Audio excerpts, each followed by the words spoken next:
الرحیم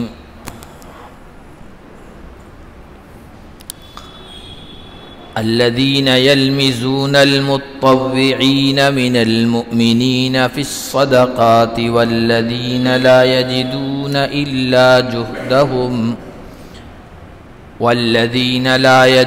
إلا جهدهم فیسخرون منهم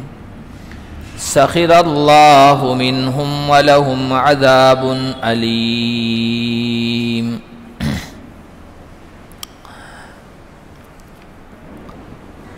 آج کے درس کا آغاز ہم اللہ کے فضل و کرم سے سورہ توبہ کی آیت نمبر 79 سے کر رہے ہیں۔ پچھلے دروس میں پچھلی آیتوں میں مسلسل منافقوں کا ذکر چل رہا ہے اور ان کی جو خامیاں تھیں، چال بازیاں تھیں، ان کے بارے میں مسلسل ہم پڑھ رہے ہیں۔ منافقوں کا ایک حال، ان کی ایک حالت یہ بتائی گئی کہ جب ان کے پاس کچھ نہیں ہوتا ہے، تنگ دست ہوتے ہیں، تو اللہ اس کے رسول سے درخواست کرتے ہیں کہ انہیں خوشحال بنا دے، اور پھر جب انہیں خوشحالی ملتی ہے تو اپنے کیے ہوئے وعدے سے مکر جاتے ہیں، اور جو انہوں نے کہا تھا کہ جب ہمیں اللہ تعالیٰ مال دے گا تو پھر صدقہ خیرات کریں گے، خوب اللہ کی راہ میں دیں گے، لیکن ملنے کے بعد بخل کرتے ہیں، کنجوسی کرتے ہیں، اس کا انجام یہ ہوتا ہے کہ اللہ تعالیٰ ان کے دلوں پر نفاق، منافقت کی مہر لگا دیتے ہیں، جو بہت ہی خطرناک صورتحال ہے۔ آج جو آیتیں پڑھی اس میں منافقوں کی ایک خاص عادت بتائی گئی ہے، ان کا ایک خاص مزاج بتایا گیا ہے۔ جن کے دل ایمان سے، یقین سے، اخلاص سے خالی ہوتے ہیں تو پھر ان کا مزاج اور ان کی عادت یہ بن جاتی ہے کہ مخلص لوگوں کے ہر عمل کا وہ مذاق بناتے ہیں، استہزاء کرتے ہیں، اور ان کے کاموں میں، مخلصوں کے کاموں میں وہ عیب نکالتے ہیں، خامیاں نکالتے ہیں۔ یہ منافقوں کا خاص مزاج ہوتا ہے۔ صحابہ کرام رضوان اللہ علیہم اجمعین سے جب اللہ کے نبی صلی اللہ علیہ وسلم جب کوئی موقع آتا تھا جہاد کا، اللہ کے راستے میں خرچ کرنے کا، اور آپ اپیل کرتے تھے چندے کی، انفاق کی، خرچ کرنے کی، تو صحابہ کرام اپنے اپنے گنجائش کے حساب سے، استطاعت کے لحاظ سے، مالی استطاعت کے لحاظ سے اللہ کے راہ میں دیتے تھے۔ جس کے پاس زیادہ ہوتا تھا وہ زیادہ لاتا تھا، جس کے پاس درمیانی گنجائش ہوتی تھی وہ اسی اعتبار سے لاتا تھا، کم ہوتا تھا وہ اپنی محنت مزدوری کر کے اپنا نام اللہ کی راہ میں خرچ کرنے والوں میں درج کراتا تھا۔ غزوہ تبوک کے موقع پر اللہ کے نبی صلی اللہ علیہ وسلم نے، چونکہ غزوہ تبوک کا ہی ذکر چل رہا ہے، جب خرچ کرنے کو کہا، چندے کی اپیل کی، تو حضرت عبد الرحمن بن عوف رضی اللہ تعالیٰ عنہ، جن کو اللہ نے خوب نوازا تھا اور مالدار صحابہ کرام میں سے تھے، حضرت عبد الرحمن بن عوف کا جب انتقال ہوا ہے تو کتابوں میں آیا ان کی 2 بیویاں تھیں، اولاد کے علاوہ 2 بیویاں تھیں، تو اولاد اور دیگر جو وراثت میں حصے دار ہوتے ہیں ان کے موجود ہوتے ہوئے بیویوں کو 8واں حصہ ملتا ہے، الثمن قرآن میں 8واں حصہ۔ اب 8واں حصہ ملا ہے ان کی وراثت کا، اور وہ بھی 2 بیویوں میں تقسیم ہوا ہے، 2 بیویوں میں تقسیم ہوا ہے، تو 8واں حصہ 2 بیویوں میں تقسیم ہوا، اس میں بھی ایک بیوی کو جو جائیداد ملی تھی اس نے اپنی جائیداد اس زمانے میں فرخت کی، بیچی، تو 80,000 دینار ایک بیوی کے حصے میں آئے۔ دینار سونے کے سکوں اشرفیوں کو کہا جاتا ہے، تو آج کل ڈالر کی اتنی قیمت نہیں ہے جتنی دینار کی قیمت ہوا کرتی تھی، تو اربوں خربوں روپے بنتے ہیں۔ تو ایک بیوی کو 80,000 دینار مالیت ملے، یوں دیکھ 8واں حصے میں بھی 2 حصے کیے گئے، آدھا آدھا یوں کہیے، تو کتنی دولت ان کے پاس رہی ہوگی۔ تو جس وقت یہ اعلان ہوا تھا، حضرت عبد الرحمن بن عوف نے اللہ کے نبی صلی اللہ علیہ وسلم کو لا کر 4,000 دینار دیے۔ کہا رسول اللہ اس وقت میں نے حساب کیا، میری مالیت کل 8,000 دینار ہے، اس میں آدھا لا کے آپ کی خدمت میں پیش کر دیا ہے۔ ایک اور صحابی تھے عاصم بن عدی اجلان، باغات ان کے بہت زیادہ تھے، کھجور کے باغات، تو انہوں نے اس وقت اللہ کے نبی صلی اللہ علیہ وسلم کی خدمت میں 100 وسق پیش کیے۔ کھجور کو ناپنے کا ایک آلہ ہوتا تھا، اس وقت پیمانہ ہوتا تھا 100 وسق، جو تقریباً 600 من ہوتے ہیں، تو 600 من کھجوریں لا کر اللہ کے نبی کی خدمت میں پیش کی۔ ایک اور صحابی تھے، وہ غریب تھے، تنگ دست تھے، حضرت ابو عقیل انصاری، تو انہوں نے دیکھا کہ اللہ نبی نے چندے کا اعلان کیا ہے، میرے پاس کچھ ہے نہیں، گھر میں آئے پوچھا کہ کچھ ہے اللہ کی راہ میں دینے کے لیے، گھر والی نے بتایا کچھ بھی نہیں ہے، تو وہ رات میں ایک باغ میں گئی اور وہاں محنت مزدوری کی، اور 1 سا کھجوریں ان کو ملی، وہ اللہ کے نبی صلی اللہ علیہ وسلم کی خدمت میں لا کے پیش کر دی۔ 1 سا کھجوریں آج کے حساب سے 3 کلو 260 یا 62 گرام ہوتی ہے۔ محنت مزدوری کر کے انہوں نے اللہ کی راہ میں لا کے چندہ دیا۔ تو منافقوں کا مزاج تھا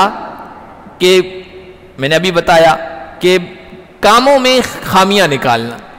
عیب نکالنا، خود کچھ نہیں کرنا ہے، دوسروں کے کاموں میں عیب نکالنا۔ تو انہوں نے جب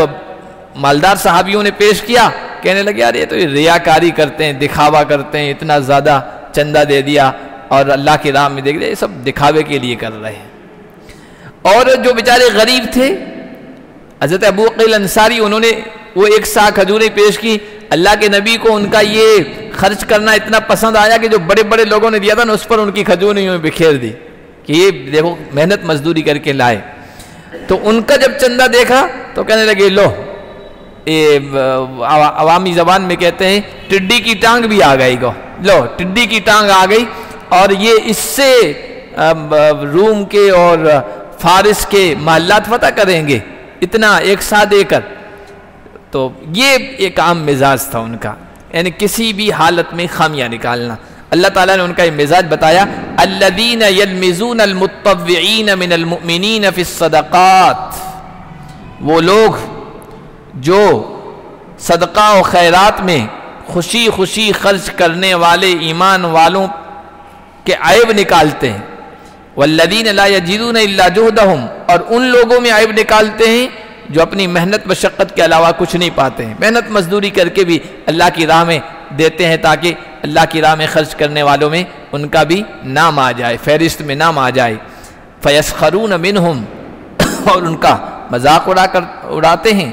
سخر اللہ منہم، اللہ ان کا مذاق اڑائے گا، ان کے اس عمل کی جو سزا ان کو ملے گی نا، تو پھر یہ لوگ خود مذاق بن جائیں گے۔ یہ اللہ کا مذاق اڑانے سے مراد ہے۔ وَلَهُمْ عَذَابٌ علیم، اور ان کے لیے دردناک عذاب ہے۔ استغفر لهم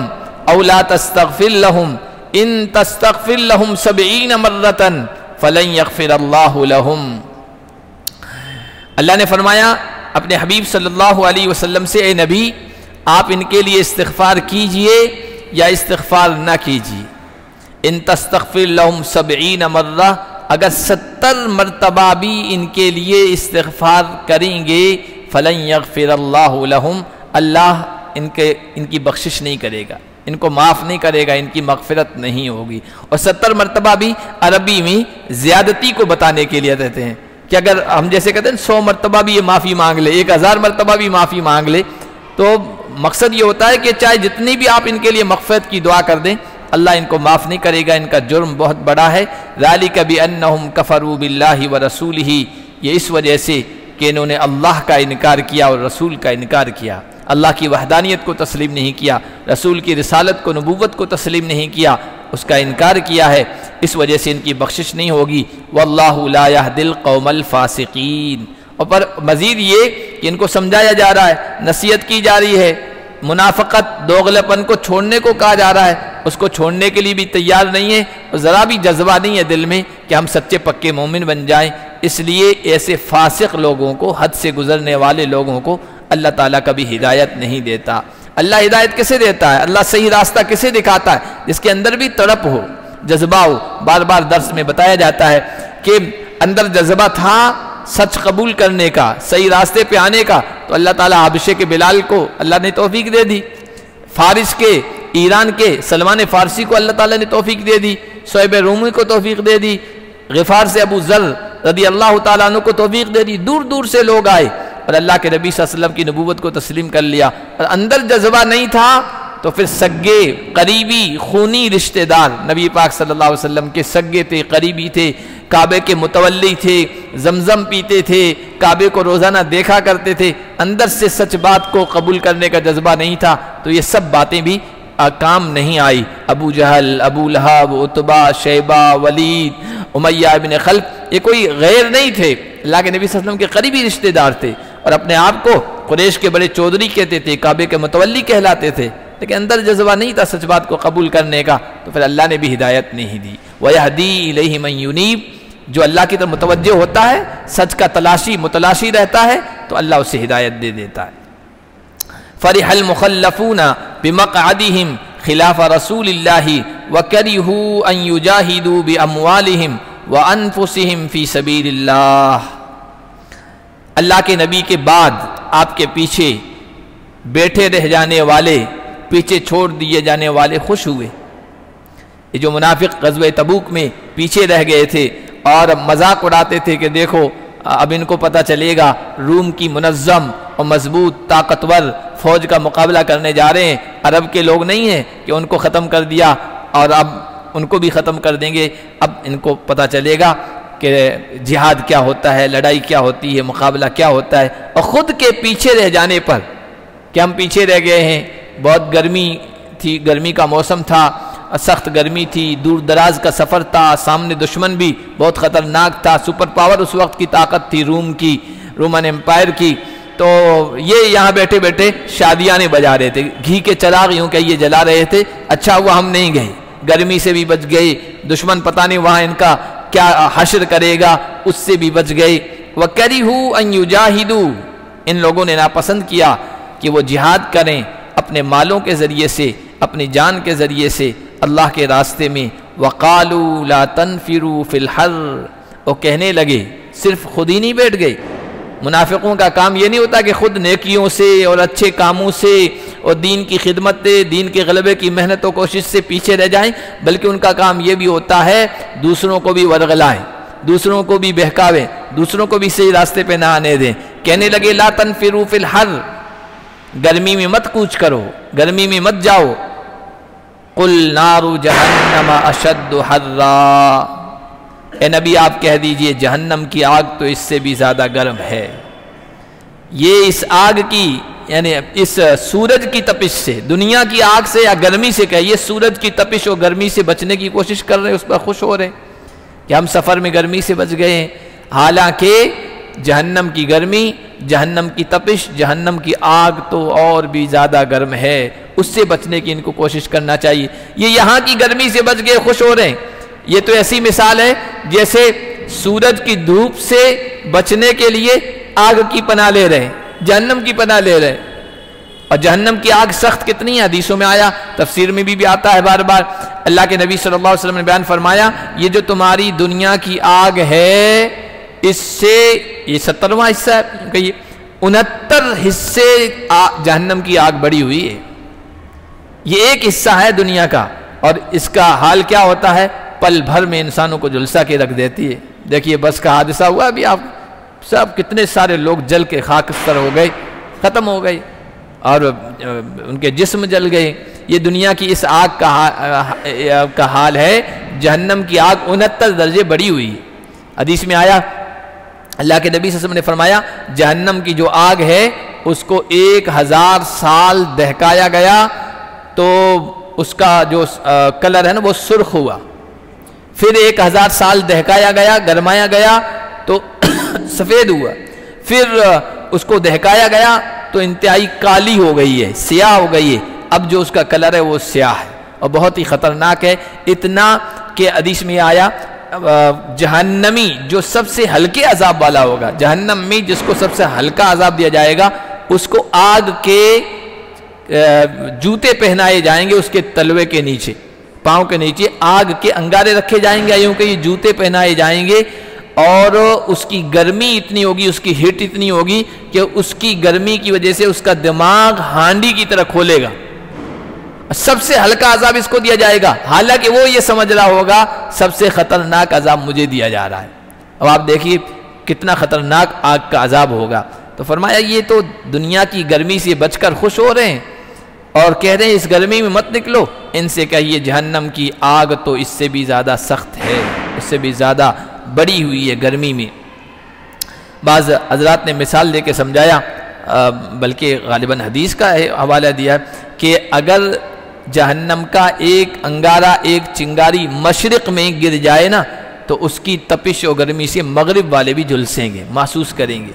1,00,000 اگر کسی جگہ لوگ جمع ہو، نمازی جمع ہو، اتنا بڑا میدان ہو، نماز پڑھ رہے ہو، اور اس میں ایک جہنمی آ جائے اور اس کے اندر کی گرمی جو سانس میں وہ باہر آئے نا تو ان 1,00,000 لوگوں کو اس کی تپش محسوس ہوگی، اتنی خطرناک ہے جہنم کو۔ تو اس سے بچنے کی فکر کرنا چاہیے، اور یہ پیچھے رہ جانے پر خوش ہو رہے ہیں کہ ہم اس دنیا کی گرمی سے بچ گئے۔ لو کانوا یفقہون، کاش یہ لوگ سمجھتے تو اس طرح نہ کرتے۔ فَلْيَضْحَكُوا قَلِيلًا وَلْيَبْكُوا كَثِيرًا، انہیں چاہیے کہ ہنسیں تھوڑا اور روئیں زیادہ۔ یہ دنیا میں خوش ہو رہے ہیں،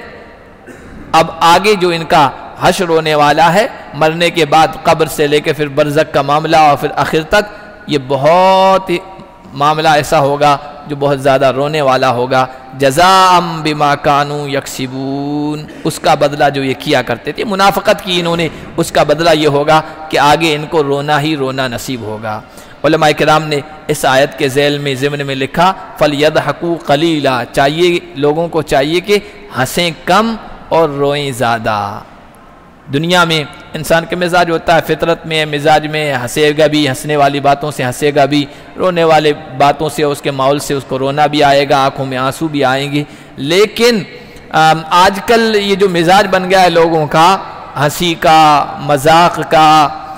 کامیڈی کا، ہر دم ہنس رہے ہیں، کامیڈی کر رہے ہیں، مذاق بنا رہے ہیں، اور اس کو آرٹ کہنے لگے، مشغلہ بنا لیا ہے، یہ درست نہیں ہے۔ ہنسی مذاق کی باتوں سے انسان ہنسے گا بھی، مذاق بھی کرے گا، لیکن اس کو مشغلہ بنا لینا، آرٹ بنا لینا اس کو، اور اس کو اختیار کرنا، اس کے لیے محفلیں سجانا، پروگرام کرنا، یہ اسلام کی نگاہ میں پسندیدہ نہیں ہے۔ فَلْيَضْحَكُوا قَلِيلًا، ہنسنا کم چاہیے، رونا زیادہ چاہیے۔ ہنسنا مذاق یہ کوئی بری بات نہیں ہے، اللہ کے نبی صلی اللہ علیہ وسلم بھی مذاق کیا کرتے تھے، ساتھیوں کو ہنسایا بھی کرتے تھے، ہنسنے والی باتوں پر آپ بھی ہنسا کرتے تھے، لیکن اس کو مشغلہ بنا لینا یہ درست نہیں ہے۔ فَإِذْ رَجَعَكَ اللَّهُ إِلَىٰ طَائِفَةٍ مِّنْهُمْ فَاسْتَأْذَنُوكَ لِلْخُرُوجِ، اللہ کے نبی سے کہا جا رہا ہے اگر اللہ تعالیٰ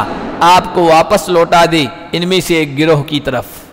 منافقین تو تھے ایسے، لیکن 12 لوگ منافق ایسے تھے جو سردار قسم کے تھے، اور چوٹی کے سارا پروگرام، پلاننگ، سازشیں، حرکتیں وہ کیا کرتے تھے، اور پھر دوسرے لوگ ان کے ساتھ لگ جایا کرتے تھے۔ اللہ کے نبی صلی اللہ علیہ وسلم سے کہا گیا کہ اگر آپ کو اللہ تعالیٰ اس غزوے سے، غزوہ تبوک سے واپس مدینہ لوٹائیں، اور ان کی وہ جو جماعت ہے فَاسْتَأْذَنُوكَ لِلْخُرُوجِ، وہ آئے گی۔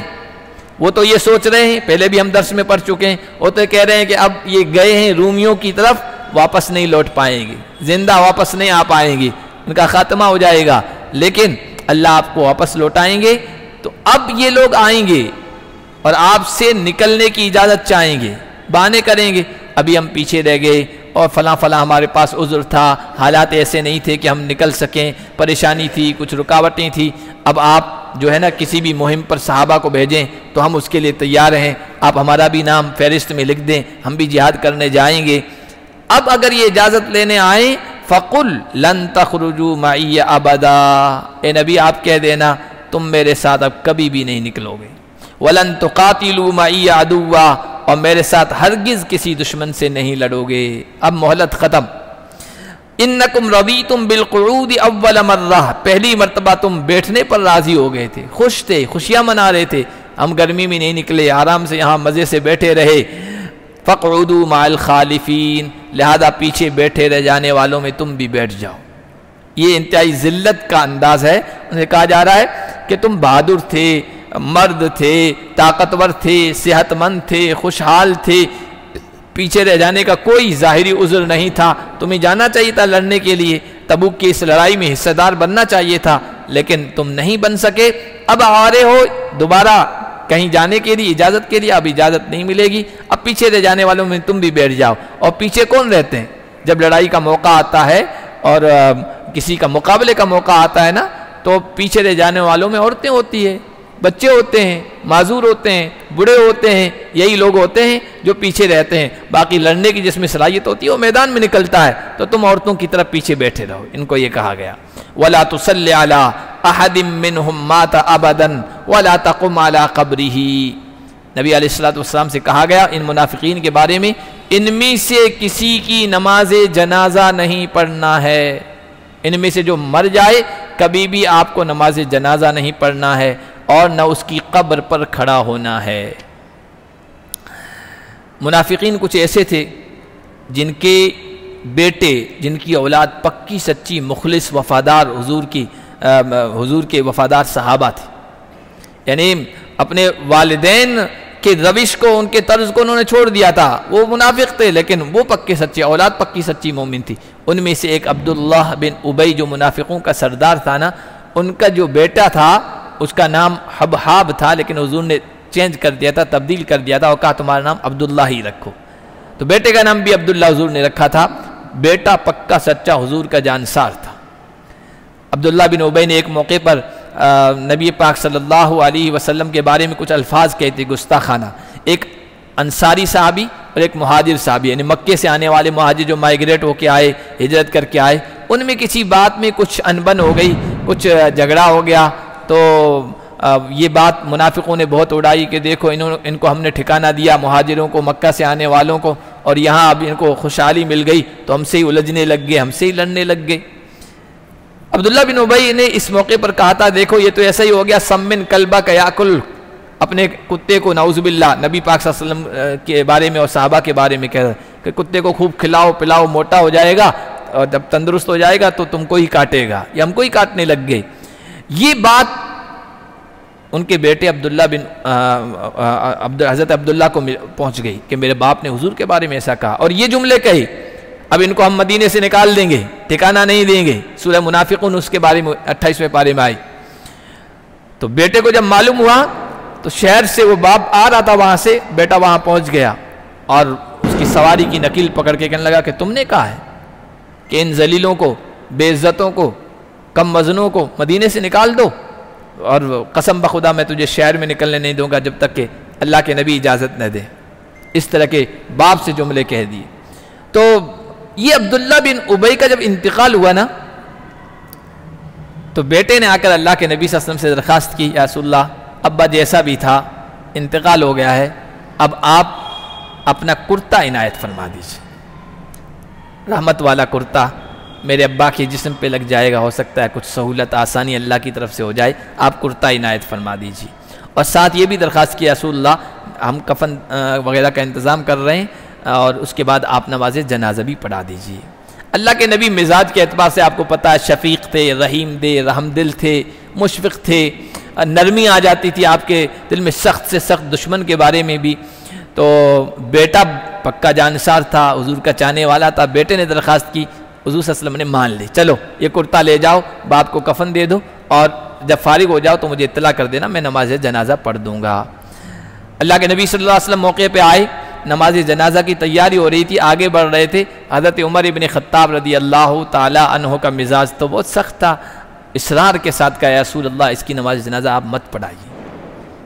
آپ کو اللہ نے منع کیا، استغفر لهم او لا تستغفر لهم، ان کے لیے مغفرت کی دعا کریں یا نہ کریں، 70 مرتبہ بھی کریں تو بھی ان کی بخشش نہیں ہوگی، آپ نماز جنازہ نہ پڑھیں۔ حضور نے فرمایا عمر اللہ تعالیٰ نے صاف منع نہیں کیا، اختیار دیا، آپشن دیا، مغفرت جنازہ کیا ہے؟ مغفرت کی دعا ہی ہے، نماز جنازہ مغفرت کی دعا ہے۔ اللہ نے یہ کہا مغفرت کریں یا نہ کریں، میں تو بخشنے والا نہیں ہوں، آپ کو اختیار ہے، دونوں کاموں میں سے جو چاہے کریں۔ اللہ نے اختیار دیا، صاف طور پر مجھے منع نہیں کیا ہے، اس لیے میں نماز جنازہ پڑھاؤں گا۔ اللہ کے نبی صلی اللہ علیہ وسلم آگے بڑھے، نماز جنازہ پڑھائی، اور نماز جنازہ پڑھا کے فارغ ہوئے تھے کہ یہ آیتیں اتری، وَلَا تُصَلِّ عَلَىٰ أَحَدٍ مِّنْهُمْ مَاتَ أَبَدًا وَلَا تَقُمْ عَلَىٰ قَبْرِهِ، اے نبی آئندہ کبھی ان منافقین میں سے کوئی مر جائے تو آپ اس کی نماز جنازہ نہیں پڑھانا ہے اور نہ اس کی قبر پر کھڑے ہونا ہے۔ اسی لیے علماء کرام نے اس آیت کی روشنی میں لکھا، کوئی ایسا آدمی جو کفر پر مرا ہے، شرک پہ مرا ہے، مذہب اسلام کے علاوہ کسی اور دھرم مذہب کو مانتے ہوئے مرا ہے، آپ اس کے لیے مغفرت کی دعا نہیں کر سکتے، ایصال ثواب نہیں کر سکتے ہیں۔ آپ کوئی ایسی چیز جس سے بہت سارے لوگ جو لکھ دیتے ہیں رپ، غیروں کے اس میں بھی رپ کا مطلب ہوتا ہے ریسٹ ان پیس، جنت میں پہنچے، ریسٹ ان پیس ہوتا ہے رپ کا مطلب کہ یہ اللہ کی رحمت میں پہنچے، یہ تو مغفرت کی دعا کی جا رہی ہے، تو اس طرح کا جملہ نہیں کر سکتے۔ ہاں غیر مسلم ہے، آپ کے تعلقات ہیں تو آپ جائیے، سانتونا دیجئے، حوصلہ دیجئے، صبر کی تلقین کیجئے، دنیاوی اعتبار سے آپ ان کو حوصلہ دے سکتے ہیں، کسی بھی طرح سے تعاون کر سکتے ہیں، لیکن ان کے لیے مغفرت کی دعا کرنا یا وہ سورگ واسی ہو جائے، جنت واسی ہو جائے، اس طرح کی دعا کرنا یہ کسی بھی شکل میں درست نہیں ہے۔ کیوں؟ اس کے لیے بنیاد ہے ایمان۔ یا اللہ نے فرمایا ان کی قبر پر بھی آپ کو کھڑا نہیں ہونا ہے، انہم کفروا باللہ ورسولہ، کیونکہ انہوں نے اللہ کا انکار کیا ہے، اللہ کی توحید کا انکار کیا ہے اور رسول کی رسالت کا انکار کیا ہے، وماتوا وہم فاسقون، اور یہ اس حال میں مرے ہیں کہ فسق کرنے والے، گناہ کرنے والے، حد سے گزرنے والے ہیں۔ ایسے لوگوں کی مغفرت نہیں ہونی ہے، کتنے بھی آپ مغفرت کی دعا کر دیں۔ وہ فارسی میں کسی نے کہا ہے کہ تواں پاک کردن ز زنگ آئینہ ولیکن نیاید ز سنگ آئینہ، آئینہ ہے، آئینے پر کچھ کچرا لگ جائے، زنگ لگ جائے تو اس کو تو صاف کیا جا سکتا ہے، جیسے ایمان والا ہے، اور ایمان والا گنہگار ہے، فاسق ہے، فاجر ہے، شرابی ہے، سارے گناہ کرتا، لیکن ہے تو ایمان والا نا، ایمان کے آئینے پر گویا اس کے زنگ لگ گیا، اس کو تو صاف کیا جا سکتا ہے، لیکن پتھر سے آپ آئینہ تیار نہیں کر سکتے کہ پتھر سے آئینہ تیار کر لیں، یہ نہیں ہو سکتا ہے۔ باب زمزم و کوثر سفید نہ توا کرد، گلیم بخت کسیرا کے بافتند سیاہ، اگر کسی کو سیاہ دھاگوں سے کوئی چیز بنی گئی ہے، سیاہ دھاگوں سے کوئی چیز بنائی ہوئی ہے، کالے دھاگوں سے، اب اس کالے دھاگوں سے بنی ہوئی چیز کو آپ کوثر و تسنیم سے، آب زمزم سے بھی دھو لینا تو وہ سفید نہیں ہوگی، آپ کسی بھی چیز سے دھو لیں وہ سفید نہیں ہوگی۔ اگر سفید چیز ہے اس پر میل لگ گیا ہے اس کو تو کسی بھی پانی سے، زمزم کیا کسی بھی پانی سے دھو لیں گے سفید ہو جائے گی، لیکن کالے دھاگوں والی بنی ہوئی چیز کو آپ آب زمزم سے، کوثر سے، تسنیم سے دھو لیں وہ سفید نہیں ہوگی۔ تو کسی کی مغفرت و بخشش ہوگی نا وہ ایمان کی بنیاد پر ہوگی، اگرچہ وہ ایمان والا گنہگار کیوں نہ ہو، لیکن کفر پر جو مر جائے تو پھر جیسے پتھر سے آئینہ نہیں بن سکتا ہے، کفر والے کے لیے مغفرت کی دعا نہیں ہو سکتی ہے۔ وَلَا تُعْجِبْكَ أَمْوَالُهُمْ وَأَوْلَادُهُمْ إِنَّمَا يُرِيدُ اللَّهُ أَن يُعَذِّبَهُمْ بِهَا فِي الدُّنْيَا۔ بعض مرتبہ انسان کے ذہن میں یہ بات آتی ہے کہ کافر ہیں، فاسق ہیں، اللہ کے نافرمان ہیں، باغی ہیں، دنیاوی اعتبار سے اللہ تعالیٰ نے بہت دے رکھا ہے، خوشحال ہیں، ہر اعتبار سے ہم سے بڑے ہوئے ہیں، تو دل میں بات آتی ہے پھر اللہ تعالیٰ نے ان کو کیوں دے رکھا ہے؟ تو اللہ تعالیٰ نے فرمایا ان کے مال، ان کی اولادیں تمہیں حیرت میں نہ ڈالیں، یہ تو دنیا میں جو ان کو اللہ تعالیٰ دے رہا ہے نا، اور اس پر وہ بھی خوش ہو رہے ہیں، نازاں و فرائیں، اور ہم کو بھی دھوکہ لگ جاتا ہے اگر اللہ ان سے ناراض ہے تو دنیا کیوں دے رہا ہے؟ بھئی یہ دنیا یہ ایسے ہی ہے جیسے چوہے کے لیے بہترین سے بہترین پراٹھا بنا کر یا کوئی اچھی چیز ہم اس میں رکھ دیتے ہیں، اس کو پکڑنے کے آلے میں، چوہا سمجھتا ہے میرے لیے شاندار کھانے کا انتظام کیا گیا ہے، اور وہ اندر جاتا ہے اور اس کھانے میں مشغول ہو جاتا ہے اور اچانک پکڑ لیا جاتا ہے۔ یہ ان کے ساتھ ایسا ہی معاملہ ہے، یہ اس دنیا کی دولت میں اور دنیا کی رنگینی میں اور اولاد کی محبت میں گرفتار رہیں گے، اسی میں مگن رہیں گے، اور یہ استدراج اللہ کی طرف سے مہلت ہے، ڈھیل ہے، اللہ کے پکڑ آئے گی، جب گرفت آئے گی تب ان کو پتہ چلے گا۔ انما یرید اللہ، اللہ تو یہ چاہتا ہے کہ ان کو مال اور اولاد کے ذریعے سے دنیا میں عذاب میں مبتلا کرے، مال کی محنت میں، مشقت میں، اس کو بچانے کی فکر میں، اگر ذرا سا مال کا نقصان ہو جائے تو پھر ٹینشن میں، ڈپریشن میں چلے جائیں، یہ اللہ کا عذاب ہوتا ہے دنیا میں، تو یہ اللہ ان کے ذریعے سے عذاب دینا چاہتا ہے ان کو۔ وَتَزْهَقَ أَنفُسُهُمْ وَهُمْ كَافِرُونَ، اور ان کی روحیں اس حال میں نکلیں کہ یہ کفر کرنے والے ہوں اور پھر ہمیشہ کے عذاب میں مبتلا ہو جائیں۔ اللہ پاک ہم سب کی حفاظت فرمائے۔ سبحان اللہ بحمدہ، سبحانک اللہ۔ ونشهد ان لا الہ